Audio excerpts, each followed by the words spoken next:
friend, Chris Bennett. He's not that great of a friend. My acquaintance, Chris Bennett. He runs a company called Soldsy. Is anybody familiar with that company? Soldsy? No? Okay. So his product is actually something which I would consider somewhat insane. Basically, they do this. Have you guys ever seen something that you wanted to buy? Like you see a picture of something really nice on Facebook, like you see this wonderful chair on Facebook, and then it's listed on a store page, so a company page, and the store owner says, hey, if you want to buy this chair, just write your email address in the comments section, and I'll send you some more information via email. Has anybody ever done that? Yeah. Written your email into the comment section of the Facebook page? Why not? Because you get spam. You get spam, right? So his company is founded on the premise that that is possible.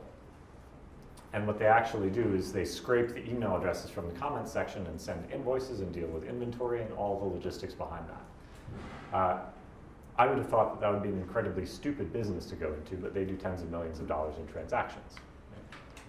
The way they discovered that is by talking to their customers. They were trying to create Centrally, which is kind of like about.me, which I think you guys probably know, right? About.me? Yes? No? Okay, it's you upload a picture, you put in your website URLs, your social profiles, and it creates kind of a personal brand web page in 5 minutes. So their original company was called Centrally, and it was the same thing for e-commerce. You could create a website in 10 minutes with complete inventory functionality. Inventory, just upload some pictures, and you're all good to go. It was really nice and simple. And they would charge $20 a month for that. Now, when Chris first started out, he went door to door and pitched that idea. You'd go to one store, just would walk outside, walk to one store and said, hey, we're building this website service, it'll cost $20 a month, you'll have a web page where you can sell stuff for $20 a month. It's very easy. And the person said no. And went to the next person, they said no. Next person said no. Next person said no. They actually got the same showcase of the case last time. You did this. Oh, they talked about Chris? We heard it before. Specifically about Soldsy? Last time, yeah, this specific. Great, what happened? Well, at the end, we went through and through of so many customers, and at the end, why would you not use it? And they said that, but we have the same platform. It's called Facebook. Right, exactly. So we're using. You can watch the video. Yes, you said it in the video. I sent it in the video. Really? Yes, you said it. Was I have no idea. Okay. I am not aware of what videos have been sent. I didn't watch the video, so perfect. go ahead. Well, that's basically the story, right? The reason I bring it up is for a slightly different reason. Huh? Pub time? Pub time, yes. Let's get a beer. So the point being that after 2 months, he asked the customer, why don't you want it? And then the customer said, because I'm already using Facebook for that. And what I do is I post the picture and people put in their email addresses. And Chris thought it was stupid and ignored that person until the next person told him the exact same thing. Okay? Now the difference between those things is something you're already familiar with. I'm not going to bore you with it. Between customer discovery, which is asking why, and sales, which is asking, give me money for it. Right? Those are 2 different activities. If you think they're the same thing, clearly you've been not paying attention to all of your accelerator classes or workshops. Now, I bring this up because no engineer wanted to go work for Chris. He and his co-founder was an engineer, but his co-founder needed to recruit more engineers. No engineer would go work for him. Okay? Why? Is Chris a jerk? He's actually a really nice guy. It wouldn't go work for him because it sounded like such a stupid idea. You're solving something that is either unsolvable or you don't believe in it or it's already been done or it doesn't present perhaps the developer with a challenge or what he's looking for. Exactly, something like that. The developers are extremely like that. They like to see that the product that they build is being used, that it's actually that it actually works and people are actually behind it. And because they are like construction workers, you know, I'm building this, it's my baby, you know, and so forth. So. Oh, actually, that reminds me of another thing. I was a construction worker once. I had to build this giant barn, I was actually really excited about it. It was beautiful. It was super hot, super hard work in Virginia in like 100-degree weather. And I was really excited until I found out that it was the reason that the person was building the barn was not because he wanted to put something useful like animals in it or something. The foreman went into the person's house and came out and he was like, I just figured out why he wants the barn. He's a hoarder. You guys know what a hoarder is? Yeah, right? He was a hoarder. His entire house was just filled with old newspapers, old screws, everything like that. In fact, when we lost a screw on the site, because sometimes you go through a lot of supplies in construction, right? There's tons of debris everywhere. This guy was going around and collecting all of our broken screws, just in case. Anyway, so at that point I was like totally demotivated, didn't want to work there anymore. Anyway, so yeah. In particular, Chris's problem was engineers did not believe that this was a viable business. Okay. So what did he have to do? He had to go with the engineers and teach the engineers how to do customer discovery interviews so that he could prove to them that no, we really have people that are doing it this way, like to sell it that way. So a lot of these things, I know I'm going very roundabout way here, but a lot of these things are related to one another in that if you want to recruit an engineer or build a team, you need to think, what is the value proposition, as you elegantly said? What is the value proposition to the engineer? How can I display that value proposition to them? What would build trust with them? It's the same process. It's the same process if you're pitching to venture capitalists. Thomas Korta, who is the founder of AngelPad, who's a relatively famous investor in the US, he has a very different value proposition that he looks for in companies rather than maybe Hertie. I don't know Hertie that well, but anybody got money from Hertie? No? What is Yeah, it? anybody who's been through was got a bit of money from Hertie. Yeah? What is it? Hertie? It's a guy. Hertie, Tom. Ivar. These are the only guys I know. So, right, they have fundamentally different value propositions.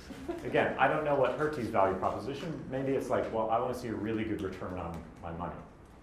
Thomas Korta, the first time I met him was totally by accident. I happened to be sitting with my friend Andrew having a beer, and he had a meeting afterwards with this guy Thomas. So we were going to have a quick beer and then leave.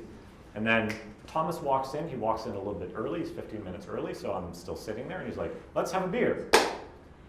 6 hours later, okay, I am lost. Okay, I cannot find my house. Okay, it's only 2 blocks away, but I cannot find it. I'm completely drunk, and I barely remember the evening. I remember a little bit. Apparently, Thomas really likes to take his startups out drinking. I wasn't even trying to get investment of them. I just happened to be there. Because one of Thomas's value propositions that he's looking for is this somebody I can spend 2 years with? Otherwise, he doesn't want to deal with those people. Right? He wants to see what they're going to behave like. How do they feel like when they're off guard, off kilter? Right? That's very important to him. So even venture capitalists, you can think through the same process. What is my customer segment? What's my value proposition? Do they understand the value proposition? Has anybody here done something like a comprehension test for their pitch? Okay, maybe you should do that. One wonderful technique I've seen is I have seen groups get up and pitch to a big room, and then the groups will leave, and then everybody else will have a discussion, and then you guys will come back in, and then these guys will pitch your business back to you. And it is amazing. Like, you would be amazed at the things people understand out of your actual pitch. It is mind-blowing. It's like totally different from what you imagine it. So these are ways that you can apply lean thinking and experimentation to your pitch, to your recruiting engineers, or anything else. Okay, so back to the topic at hand. What I think I'd like to do is I'm going to talk a little bit about experimentation. I am warning you, this is going to be slightly more boring than other topics. Slightly, I hope not. But I'm going to try and keep it very short because I know you guys have had this pounded into you. I just want to show you the different types of experiments and make sure you know how to navigate between them. And then we're going to spend the rest of the day on B2B sales, okay, complex sales mostly. I know some of you are doing B2C stuff, yes? Isn't somebody here a B2C company? There's like one person that's B2C. Okay. I will let you know, and it maybe stay for like 10 minutes, and then you might just be bored. So just letting you know. Tomorrow, so this stuff today right now is mostly about product development, prioritization, improved value proposition, all that stuff. Tomorrow, I'm also going to go over a little bit more product stuff. I do want you guys to know how to do storyboarding, which I know that you don't know how to do because nobody does. And then I'm going to talk a lot more about kind of go-to-market prioritization and B2B content marketing, which I think is another big one that happened here, using content in sales. Okay, so we'll adjust as we go along, but that's the general plan. Sound good? Yeah. Yes? No? Yeah. Any objections? Don't know yet. Don't know yet. It's a good answer. I don't know is always a good answer. Okay, experiments. So it's probably the wrong term. When I say experiments, I mean anything that will help you answer one of these questions. What you've done when you do this matrix, again, is you generated a lot of questions, and hopefully you've identified a most important question. What you should be doing with your next week or so is saying, how do we answer that question? If it's a technical risk, maybe we should be huddling down and looking at the technical possibilities. Maybe we should be implementing TDD, something like that. If it's a market risk, maybe we should be going and talking to our customers. Now, the two biggest mistakes that I see startups doing on a very consistent basis, even those that are applying lean in some fashion or think they're applying lean or just trying to do anything and think they're doing it right, is number one, they do not have a goal. Now that may sound stupid to you. I'm sure you all think you have goals, but they don't have learning goals. So, a learning goal is what you wrote down. What question do we need to answer? A lot of startups have vague goals like make more money, earn more customers. But I want to know what information would help you get more customers. Is it that you don't know what value proposition to put on your webpage? Is it that you're not sure which market to segment? Is it that you're not sure how to divide up your team in an effective sales strategy? Okay, what's the specific question? What do you need to learn? That's your job as a startup, is to create a sustainable business model. And you do that by learning stuff about your market. So first thing is that they don't have a learning goal. Second issue that I see is that they're using the wrong technique to answer that question. So if your goal is to understand who is your customer, like what segments should I target? What segments are interested in this product? And you put up a landing page to do that, to see who will sign up, and you start throwing traffic at it, what do you think is going to happen? Aside from everybody getting post-lunch coma. What happens if you throw up a landing page? So if I'm selling these amazing new sneakers that allow you to run very effectively in the snow and sleet and even on ice, these are really awesome shoes. And I put that, let's assume they work. I put that on a landing page, that value proposition. Maybe I even do a comprehension test to make sure people understand it. And then I drive lots of Google engine traffic to the web page. I say like, awesome running shoes, go. I drive 3,000 people to it. How many sneakers do I sell? And I'll tell you for free, the average e-commerce conversion is 1%. 0. 0, why? Because it's not targeted particularly. Yeah, that's one very obvious reason. There's usually about 6 that come up. If your conversion rate is 0 or unexpectedly low, there's about 6 possible reasons for that. Number one is that people don't like it. That's actually probably the most common reason. The most common reason I found is that people don't understand it, hence the comprehension test. Actually, the one single most reason why you might have a conversion rate of 0 is because you have forgotten to install Google Analytics. Every time. Swear to God. No matter how smart you think you are or your engineers are, swear to God, Google Analytics is broken. Or you have installed it twice. Or you've sold it twice? If you install it twice, Oh, you installed it twice, then it looks like you have, tremendously low conversion rate. Yeah. Sometimes. Yeah, lots of things can break and be a little bit weird. So, forgot to install Google Analytics. Customers don't understand it. then there's usually you're sending it to the wrong customer segment. In this case, I'm sending it to awesome shoes. And what I really should be sending it to is maybe people in very cold Nordic countries where it is snowing. Okay? If I send this target page to everybody, then people in the Bahamas are probably not going to be interested, even if they click through. Right? So wrong people, not enough people is another one, not understanding sample sizes and margin of error. And I know nobody voted for it, but I will probably give you the 15-minute lecture on sample sizes tomorrow. Anybody here understands sample sizes very well? Margin of error? Okay, we're going over, and you can step out at that point. If you know margin of error very well, you won't need that. It'll help me. I'll force you to co-teach with me. Right, so I'm going to force you to do that, even though nobody voted for it, because you really ought to know that. It's critical knowledge. Now I just got confused again. I'm a little bit tired from lunch as well. What the hell was I talking about? Talking about what you are going to talk about and where you will focus. Great. Not very helpful. So I think where I was going is that that you have to be able to identify these risks and systematically eliminate them. So if I'm trying to learn who is my customer and I run a landing page test, there's 6 different reasons why that test could have failed, right? Now, who is my customer is a very specific question. There are good methodologies to answer that question.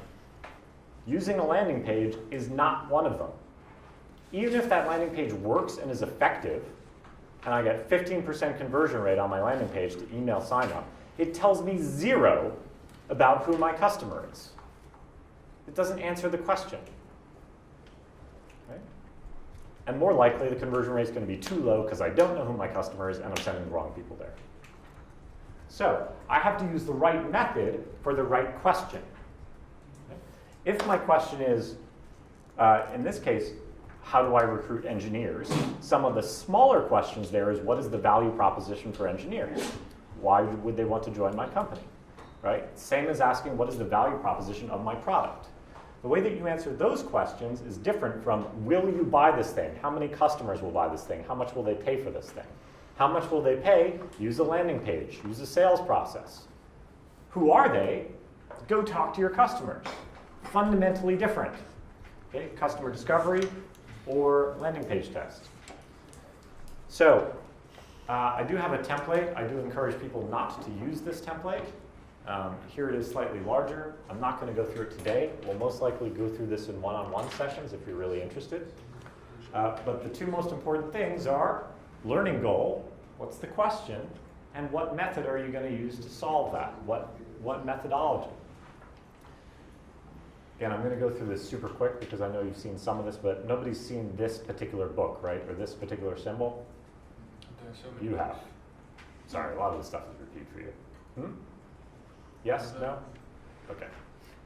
So look, there's a list of all the different types of methodologies that you could use. It is a very long list. These are all ways to experiment and research and answer questions, some of which you've written down. There are a lot of them, and here are more. Everybody always asks me that. That's like everybody immediately zones in on that. Which one? Picnic in the graveyard. Picnic in the graveyard is when you say like, look, I have a startup idea. It is probably not unique. Other people have had this idea before, and other people have probably failed at it. So let me go to the startup graveyard, see if I can find those 10 or 20 startups that tried this before I did, and let me go talk to them. Just see what they did. What features do they have? What features do they not have? Do they have any research? Anything I can learn from that? It's a very good research method. Now, there are a lot of these. I'm not going to go through all of them. But what I do want you to understand is that you need to select the right tool. I'm going to give you a relatively simple method to select the right tool. One way that people divide up their toolbox, if you want to be a good carpenter, you have to have a well-organized toolbox. That's the way it is. One way you can divide this up is quantitative and qualitative. So questions like, who is your customer? That's a qualitative answer. What are their pains? Qualitative answer. How old is our customer? On average, the demographics. How much will it cost to sell? Things like that. That might be very quantitative answers that I'm looking for. Quantitative versus qualitative is a somewhat silly distinction. Like, this is not a useful one. So if I'm asking the question, who is my customer? There's 5 different ways I can answer that. Okay? The most useful 2 I consider, one is customer discovery interviews, so what you've already been doing, right? Going out and talking to your customers and not pitching, right? Yes? Not pitching. Yes? Yes. Everybody should look at me and nod or something like that. It's not pitching. We all understand that. Okay. If you're not certain about the distinction between customer discovery and selling, please see me during the break, or we will talk later tonight over a beer. So customer discovery is a qualitative method, right? We get lots of fuzzy data. It doesn't really validate things, but it's very helpful to generate new ideas. There's another method called data mining, which we're all familiar with from the news at the very least, right? If I had a massive list of people, I could do some data crunching on it. So for instance, if I had a landing page with thousands of people and thousands of customers already signed up and I want to know more about them, see if there are any interesting trends that I wasn't aware of from my customer discovery interviews, I could mine that data. For example, do you guys know what a food desert is? What? Food desert. It's a desert where there's a lot of food. The opposite of that. So it's not a desert where there's no food, but it's a geographic area where the people inside that geographic area do not have access to sufficient nutrition to meet their daily requirements. So that doesn't mean there's no food, it means there's not the right food. Particularly there's no fresh fruits or vegetables. So we have this phenomenon mostly in the United States. As you can imagine, we have lower income areas where there's not very good public transportation and there are no supermarkets. So in order to get to a supermarket, I might have to travel 2 to 4 hours by a bus. It's not very good. I'm exaggerating slightly, but anything outside of half an hour is generally a lot for a shopping trip. Now, if I go and ask you, hey, have you had enough potassium today? I don't know. It's just like, It's the correct answer. it's the correct answer, right? But that's not very useful. That's a bad technique for me to discover about your nutritional problems. How much vitamin D have you had today? No clue. A lot of probably. A lot, probably. Is there good sun today? No. Enough. Probably none of us have had enough vitamin D because we're all inside this dark room. So data mining can tell us a lot about that problem. That's a quantitative method. Customer discovery cannot tell us anything about that problem. That's a qualitative method.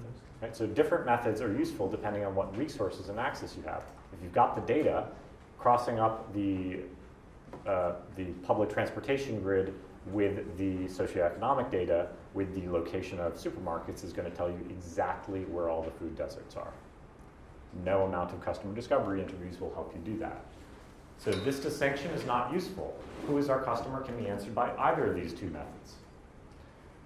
An easier way to think about this is this a market question, a problem, or is it a solution question or product question? Very distinct. So if you're asking about what channels can I use in Germany to target my new customer segment, that is a market question. If you're asking what features would appeal to the customer, that is a Product. nope, that's still a market question. Right? What features would appeal to them? Now it's really what features, what benefits would appeal to them. It's a bad question actually. I tricked you. I tricked myself. If I'm asking what features would best provide that solution or that benefit, that is a product question. How should we prioritize? What's the minimum feature set? What's the quickest hack? How important is the design? These are all product questions, okay? Solution questions. So that's one way to think about it. So just very quickly, I want you to look at the question that you have, and this will be slightly more difficult for some of you. So you put something more on internal health teams, this obviously isn't going to apply to you. But you ask something like, what is the value proposition for engineers? You can still think that's a market question, right? Yes? Okay. Just look at your question, the one that's the most important. And obviously this does not apply to everything, but if you're asking something like, how are we going to raise money, you might consider that being a market question because you're selling your company as the product and you're selling to a specific market. So, who here has a market question? Oh, not so many of you. That surprises me since all of you are interested in sales. Surprised me a little bit. Who here has a product question? Solution side question? And the rest of you are not sure, clearly. Give me some of the questions that you have that you're not sure about. What's the meaning? Tell me, what are the questions? If you're not sure whether it's market or product, what's the question? Is our value proposition strong enough for enterprises? It's a market question. Okay. Right? Is our solution technologically stable? That is a product question. What are some of the other questions? Read it to me, because this is a very basic thing. If you guys can't do this, you have a problem. Okay, that's a market question, because you're actually asking what is the value proposition to the systems integrator. Got it? Okay. It's a little weirder with those type of questions, but same thing. Okay? What else? Who has a problem with this? You guys okay? Very clear? Okay. Next distinction. Research versus experiments. Research, experiments. Those are two separate things. So some questions are very broad. If you have a specific question that you can turn into a clear hypothesis, you can run an experiment. And what you can do is what we were trying to do earlier and falsify our hypothesis. So I believe that penguins cannot fly, so I should attempt to falsify that hypothesis. And I can say, if I throw this penguin off the roof, then it should fly. That is a way of falsifying the null hypothesis, actually, because if it flies, then I have invalidated my original hypothesis that penguins can't fly. Sorry, that was a little quick. Did that make sense? I try and prove myself wrong in the most basic. So that's an experiment. Research, also sometimes called generative research, is when you don't have a specific hypothesis, you're just trying to generate one. You're trying to create more ideas. So if your question is, who is my customer segment, even if it's who is my customer segment in Germany, then you're asking a generative question because you don't really have a hypothesis to test, right? You're just like, I don't know who the hell to target. Let me go get some ideas, try and narrow the field down a little bit. That's a different set of tools than I believe my customer segment is small and medium-sized businesses with less than 3 employees where the CFO spends more than 10 hours a week dealing with cash flow issues. Okay?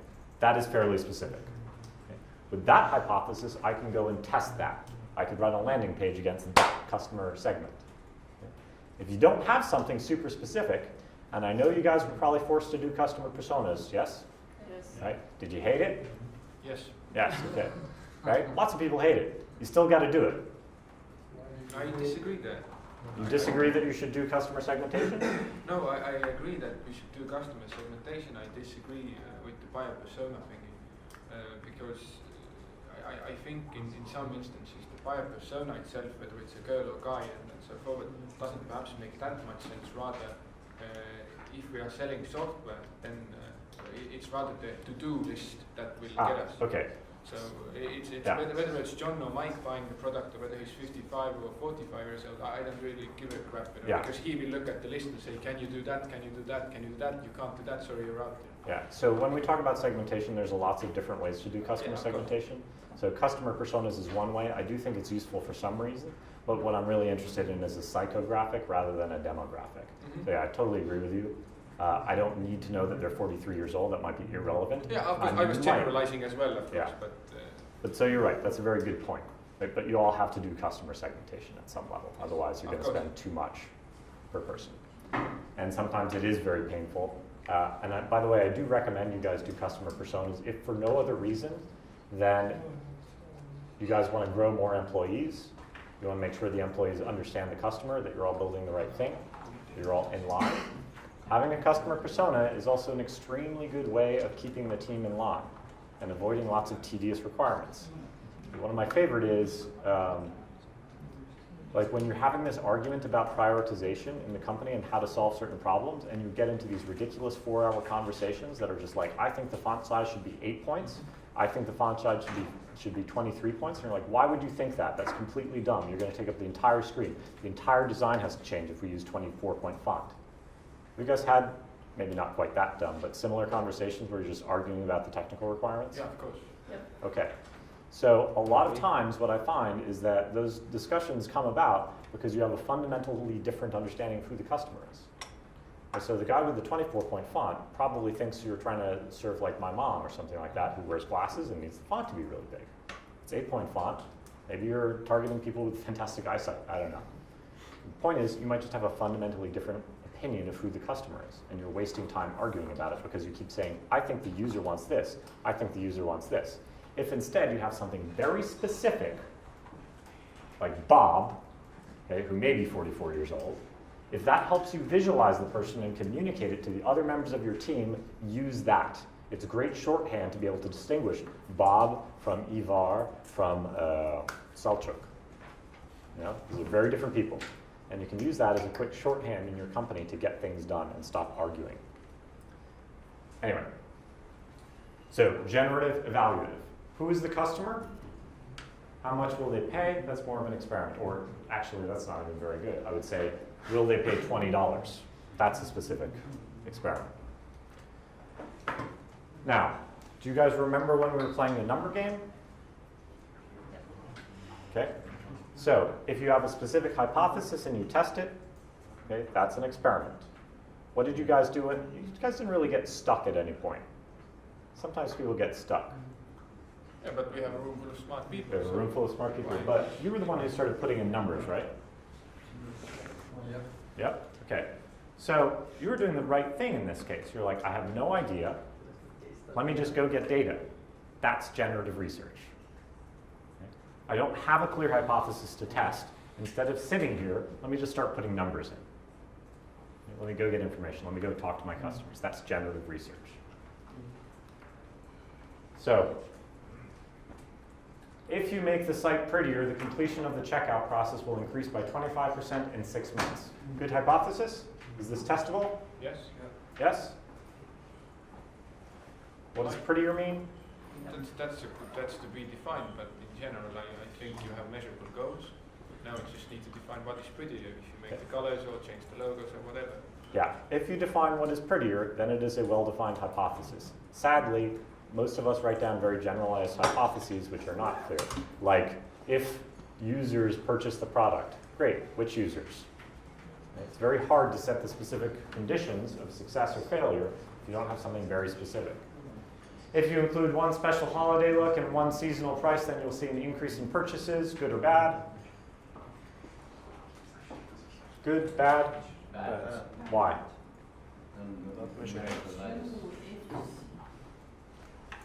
Yeah, it's maybe too complex. Maybe I'm putting 2 variables in there when I could make it a little bit simpler.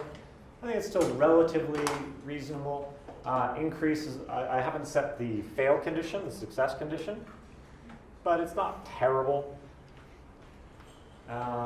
If you add the icon of a lock next to the credit card info, the completion of the checkout process will increase by 15% in 3 months. Good, bad? Good. I think that's pretty good. My only complaint here would be like 3 months. What the hell are you doing? It's way too long. Okay, so market, product, generative, evaluative. I learned once in school that you should always put everything into a triangle, a Venn diagram, or 2 boxes. So I put this into a 2x2 box. If you can identify where your question is, so if you wrote down who is your customer, that's about the market, and it's clearly generative because you don't have a clear hypothesis. You open up this box, there are 5 tools inside. You can use those tools. If you're trying to learn about your product, you have a very specific idea, like I think a search button on the left-hand side with filtering options will improve engagement rate. That's a clear experiment about the product, so it's an evaluative product experiment. If you're not sure how to solve the problem because you're like, people are dropping off, we have a very high churn rate, but I'm not really sure what's wrong or why they're using it. Like, we've got a lot of ideas, but nothing specific comes to mind. Generative product research, not an experiment. Kind of make sense? Okay. So again, I'm going to try and go through this quicker. In this toolbox, there are 5 things. Customer discovery interviews, which you know. Contextual inquiry, ethnography, also sometimes called go look at what your customer is doing. If you're not familiar with those 2 terms. I don't know why these terms are so complicated. They're academic. Data mining, focus groups, surveys. I did star them red because if you're using focus groups and surveys, you're probably doing something bad. They're very bad tools. It's not to say you should never use them, but more than likely you're going to screw them up. Why are you against surveys? Because people write terrible surveys. And that's true, yes. It's not the tool's fault. Surveys are not inherently evil. It's just that people, like a hammer, people tend to bang their thumbs with them. So try not to use surveys. If your first instinct is to use a survey, immediately stop. Really what you should be doing if you want to write great surveys, go do customer discovery interviews. Write down what questions you ask that provoke an emotional response in the customer. So for example, if I start asking the financial people in the company, the CFO, and I say, or you know what, a question that just came up recently was they were asking retailers, like, do you have problems, do you have cash flow issues? Do you have cash flow issues? People are like, no cash flow issues, no problem there. Finally, they asked, like, hey, do you ever run out of stock and you don't have cash on hand to buy more stock until the end of the month? They're like, oh yeah, that absolutely sucks, right? Because then I'm losing money until the end of the month. Immediate reaction. Okay? That's the question we should put on the survey. So you want to do great surveys, do a lot of customer discovery, then write a survey. Nobody uses focus groups. Everybody knows why focus groups are bad. Yes? No?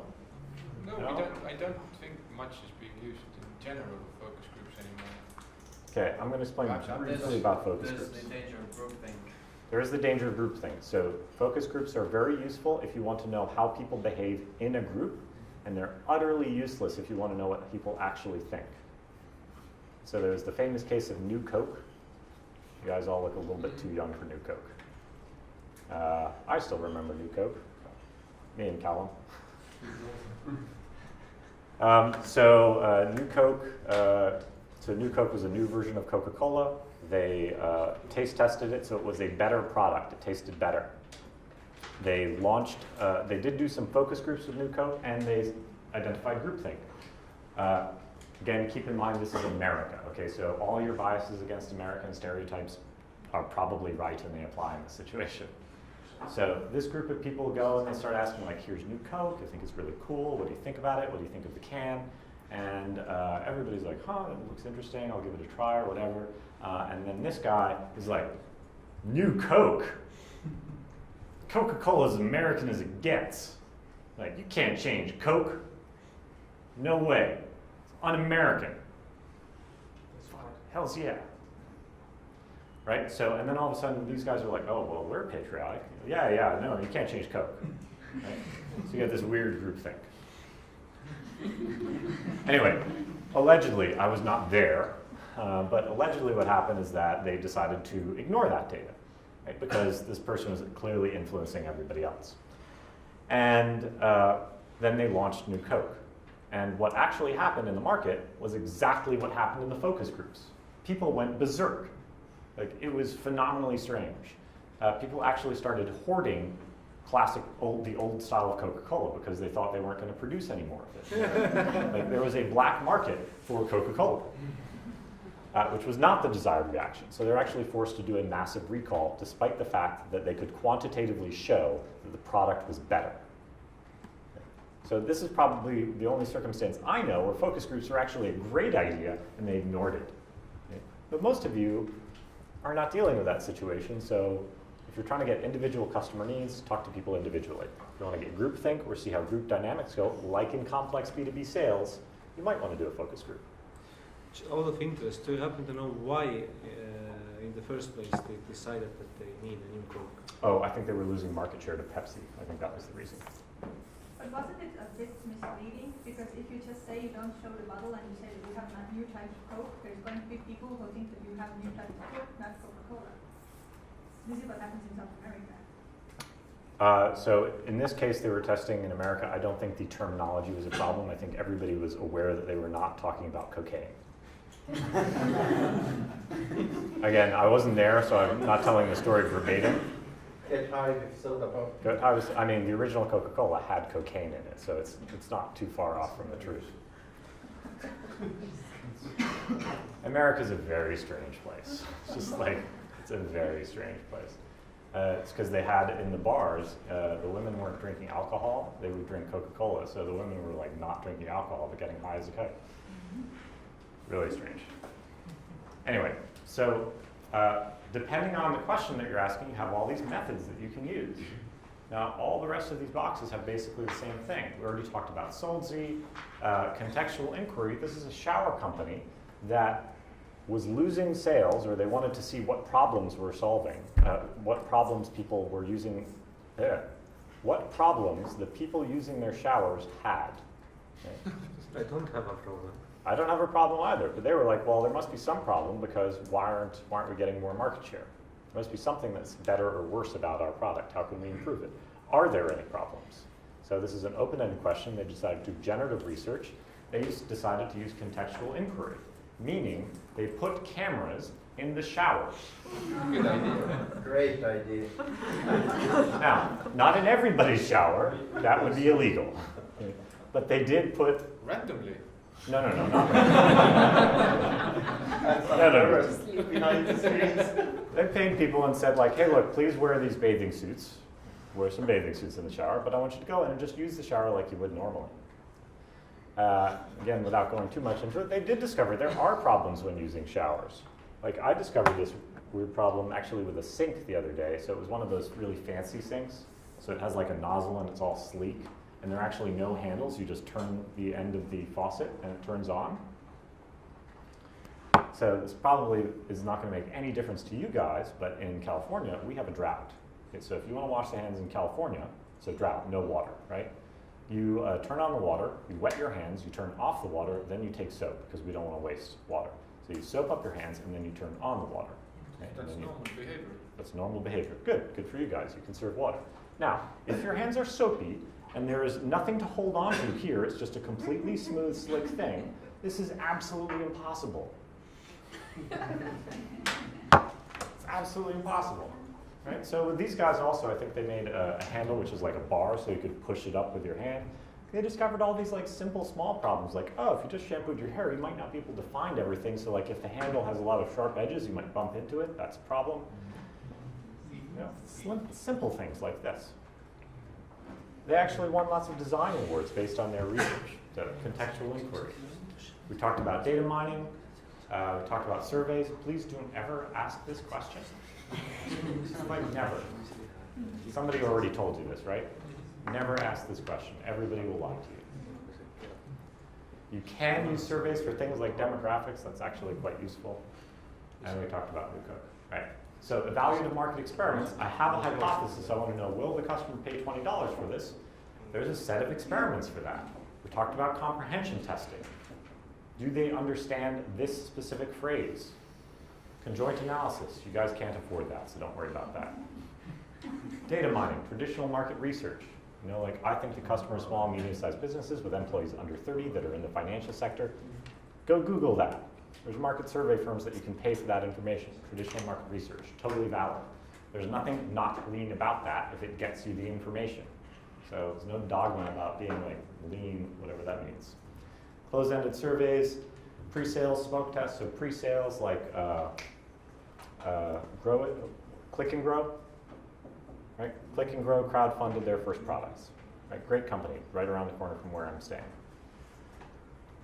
Smoke test is anything like a landing page test you've heard about. There's a family of things under smoke test which includes B2B sales, direct. And that's what we're primarily going to go into for the rest of the day. So I'm not going to go into detail there, but we know things like Dropbox. Dropbox did a landing page test. This is Beta Brand. So they sell like a disco suit. You said disco suits. Well, they sell lots of things. One of them is a disco suit. This is like a shiny reflective material like a disco ball. I have a disco hoodie. It's California.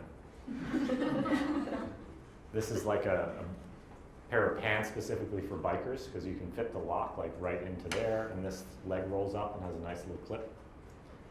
All of this stuff they do value proposition testing, smoke testing. They'll put the product up, put up the marketing language. If they can't get anybody to click through, they're not doing it.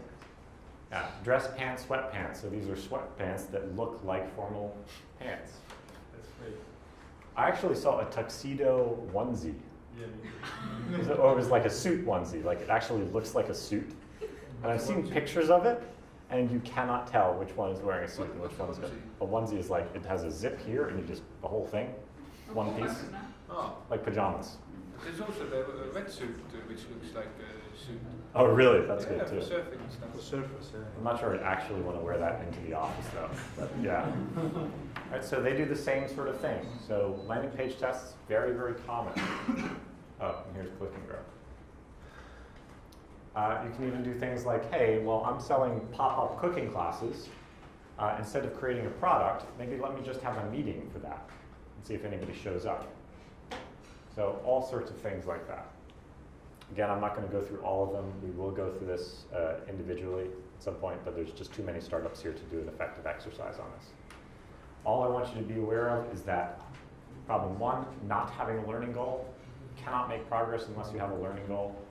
If you think your goal is build code, it's not what startups do. Startups build business models, not code. Okay? So depending on where your question is, there's a bucket of tools. Solution interviews, picnic in the graveyard, like which feature should I build? Go talk to the old startups, see what they built, what worked, what didn't work. Maybe you don't want to take what they did for sure, because they might have been wrong, but it'll generate ideas, generative research. Concierge test, you guys have heard about that, right? No?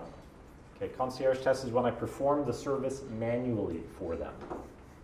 So Wealthfront, a company we were talking about before, Wealthfront is it's a wealth management company, so it targets wealth managers are quite expensive. Let's say they're $500 an hour. They're used by very rich people to manage their wealth. Okay. Now, Wealthfront wants to do the same thing for smaller businesses, smaller people, so people who have maybe like only $80,000 a year, not $500,000 a year. So I'm going to go to you and say, hey, you look like you've got a lot of money, but not too much money. Okay. I can't remember the name of this guy. Andy Ratcliffe.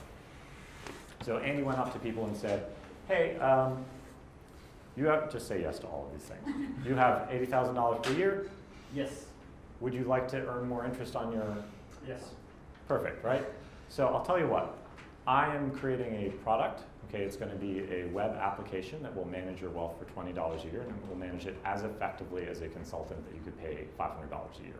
Now, my product doesn't exist yet, but because I really want to make this product work and make it as effective as possible, I'm going to manage your wealth myself. I'm a trained wealth manager. I'm going to come over to your house, and every week I'm going to show you how much money you're earning, and so on and so forth. Does that sound good to you? I have to say yes. Yes. In this case, the people said yes. He did it to enough people and said yes. Okay, now, I will go over to your house once a week, and this is an actual picture of his first product, and he would manually work with you to understand how do you want to measure your wealth? What do you find to be an effective way of demonstrating how much money you have, or where you should invest money, or how to understand risk profiles in wealth management? So he would work directly with you. Now, once he understands what it is and does that with 3 more people, 4 more people, now he's running out of time in his day, right? Because this is a very complex process. But he discovers with those 4 people, everybody really likes pie charts. I'm making this up now. I don't know if they have pie charts, but everybody likes pie charts. So what I'll do is I'll say, hey, look, my wonderful engineering team here, can you guys build me a way of making those pie charts out of the data that I'm collecting very quickly? Because that's taking me like 4 hours a week. Okay. Great. You guys saved me 4 hours a week. I now go get 5 more people, and I try and discover the next thing that's in common that I can automate. Right, so find me a way where I can just select the stocks very quickly. Right, and he gradually starts automating himself out of the process. That's concierge testing. Very effective in B2B. A lot of great B2B startups start from consultancies because they're deeply involved in the customer problems. They see themselves solving the same problems every other week. And they're just like, let's just build a tool that does exactly what we do. Consultative selling, or consultative product development, or also known as concierge testing.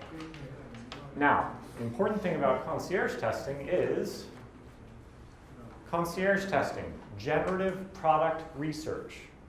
This is a great method to understand, get some ideas. I don't really have a specific idea of how to solve your wealth when I go and meet with you. I'm just kind of winging it. I'm just going to figure it out as I go along and try to, oh, you like, let's try pie chart, let's try bar graph. That doesn't work, okay, I can change the solution on the fly. Now, a lot of people take that example as proof that the person is going to be willing to purchase. Now, did I prove in this example, I'm sorry, what's your name again? Christian. Christian. So, did I prove that Christian wants to buy this product? No. Why not? You didn't ask me to buy it. No, you're paying me $20 a month. He's just being nice to you. You're still paying me $20 a month. It's pretty nice. To provide good value as well. But he hasn't used the product yet. He's just, we don't know if he starts using the product the same way as he talks to you. They're kind of circling around it. So, I think it is valid that he gave me $20. You're right, he could be biased because I happen to be extremely convincing or nice. But, you know, there's a certain amount of being nice where it's like, man, I really don't want to have that person hanging around my house every week for $20 and pay them $20. There's another guy who's quite famous for this, Manuel Russo, who did it for Food on the Table. Have you heard of him? Anyway, super nice guy, really hysterically funny. I would totally pay him $20 a month to go shopping with me, which is what he did. Totally, it would be like a stand-up comedian going shopping with you every week. Would make shopping trips a lot more entertaining. So that is one bias. But the difference is, if I say, hey, the product does not exist yet, but I'm going to provide this $500 an hour service for $20 a month, that is not the same value proposition as there's an automated $20 a month system. Okay? I am selling for $20 the value proposition plus awesome human being. Okay? People might not accept the pure solution. For example, there was a company that I knew from a startup weekend that was 2 lawyers, and they wanted to sell an automated non-disclosure agreement system for companies. Right, you guys know what NDAs are, non-disclosure agreement? Okay. Sorry, I just have to check because I'm language. So they've been doing this for years. They were paid consultants for this, right, as lawyers. They get paid $300 an hour, and they said, this is stupid. We always get paid like 10 hours to make the exact same agreement every single time. And we have to go through this same negotiating process every time, which always winds up in the exact same end document. So let's just create an automated solution here. So that was from their perception, they were doing concierge testing. However, that did not validate the demand. Now, when they did launch their product, they utterly refused to do any sort of demand validation because they were convinced they'd already done it. But when they launched their product, what do you think happened? No one bought it. And why would no one want an automated non-disclosure agreement system?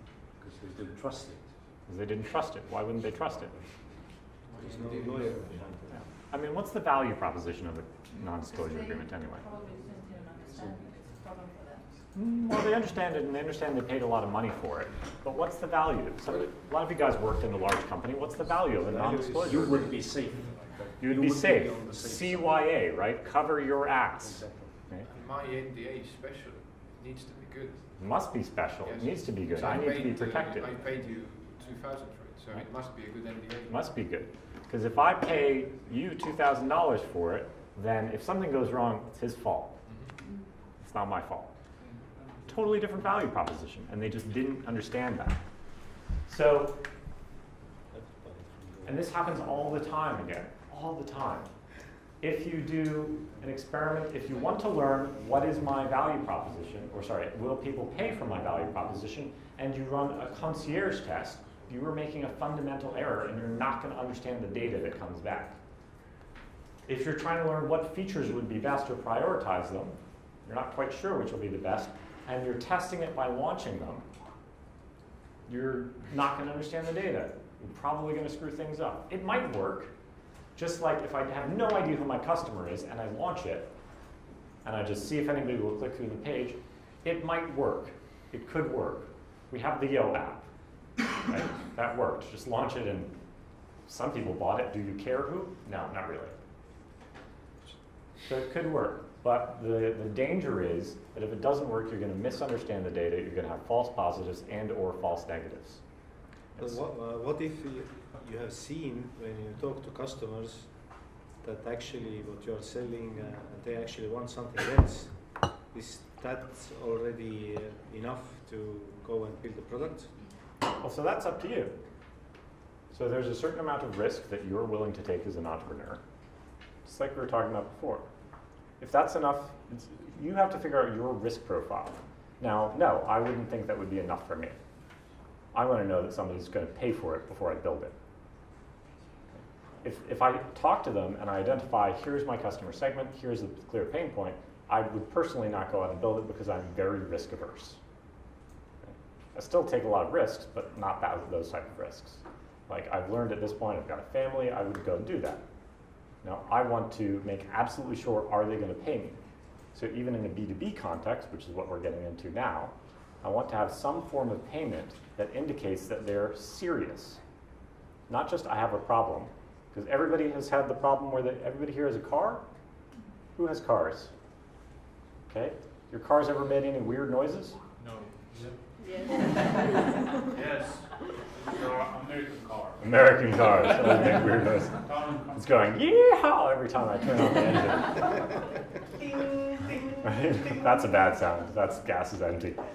That one I know. Now that one, you do something about right away. Okay, but the weird like, that sound, like how long does it take you to fix that? Yeah. 6 months, 12 months, never. You might wiggle it a little, wiggle the fan belt a little, see if it goes away. No, there are lots of pain points that people have that they actually don't care about. I have a French car, so I have noises all my life. Sacre bleu, sacre bleu. Anyway, the French kind of crack me up. Americans, French have a great national antagonism. Okay, so that's the danger. Oh, that's Manuel Russo. He's much friendlier. When do you stop experimenting? Never. This I was afraid of. Look, there's certain things you don't. There's certain things you always should do. There's certain things you're not going to have to do. Like, look, if you've been doing a lot of really good customer development, you've talked to 200 people, you're absolutely sure who your customer segment is, you're actively selling to them, you might say to yourself, yeah, let's just save some time each week and stop doing customer discovery. And you know, I couldn't really criticize you for that. Sometimes you have some crunch, you have some problems, you need to focus and you just can't afford to keep experimenting. Okay. And continuing experiment doesn't mean that you can't scale or grow. That's no, absolutely not. Point. Yeah. You're experimenting to grow and Exactly. scale. But certain things like customer discovery, you should always be doing. Craig Newmark of Craigslist answers the phone at Craigslist. Chris Bennett, everybody in the company does customer discovery interviews. Everybody at Airbnb uses Airbnb constantly to see if it's working, to see if they enjoy it, to see what problems they can solve. Everybody. Like you find they don't hire people who don't use Airbnb and rent out their apartments. One of the things which was a debate for us is we're thinking about like, oh well, if we don't want to rent out our apartment to people, so I don't think we can get a job at Airbnb. Like because they're going to ask us that in the interview, and they do ask you like, I looked at your account and I noticed that you use Airbnbs, but you don't rent out your apartment. Why is that? Like that's a concern for them. So, you know, you should never stop experimenting or doing research, but there are going to be times when you have to deprioritize stuff. Now, I would hope that instead of not doing any research or experimentation, you're just doing different experiment and experimentation. I would hope that Andy Ratcliffe is not still doing pen and paper concierge testing. At Wealthfront, as you saw on their webpage, they deploy to production in a highly regulated environment, like once every 25 minutes in general. So they're just doing lots of productized experiments rather than concierge testing. That make sense? Any other questions? I know this is a little theoretical, but sorry for that. but I want to get over it today as a group because you should know it. Now this matrix is a crowdsourced, it's an open source, Apple, by the way, this is their prototype. Everybody thinks Apple doesn't do MVPs. This was their first product ever. Oh, it's just today looks exactly the same. Yeah. So this book is crowdsourced. It's being written by like about 40 different people around the world. It's just people who put in new experimental methods. It is available at this link to download. It is free. It is changing a bit all the time. It's also available as a Google Doc if you feel like contributing to it. So you'll have access to this. It was 0.3 at the moment. It's a what? 0.3 at the moment. What's 0.3? Version. Oh, is it at 0.3? I have no idea. I haven't looked at it in a while. You said it's changing all the time, so. Yeah, there's actually a continual deployment process on the book. Like it compiles every night. There's a program that does that. I don't know what version number it is. I don't even think we keep version numbers, to be honest. That's 0.3. It is 0.3, okay. He knows more than I. So take it, use it if you want it. The only thing I really want you to remember for sure about this is you must have a learning goal, and you must know which tool to use in order to answer that question. Otherwise, it's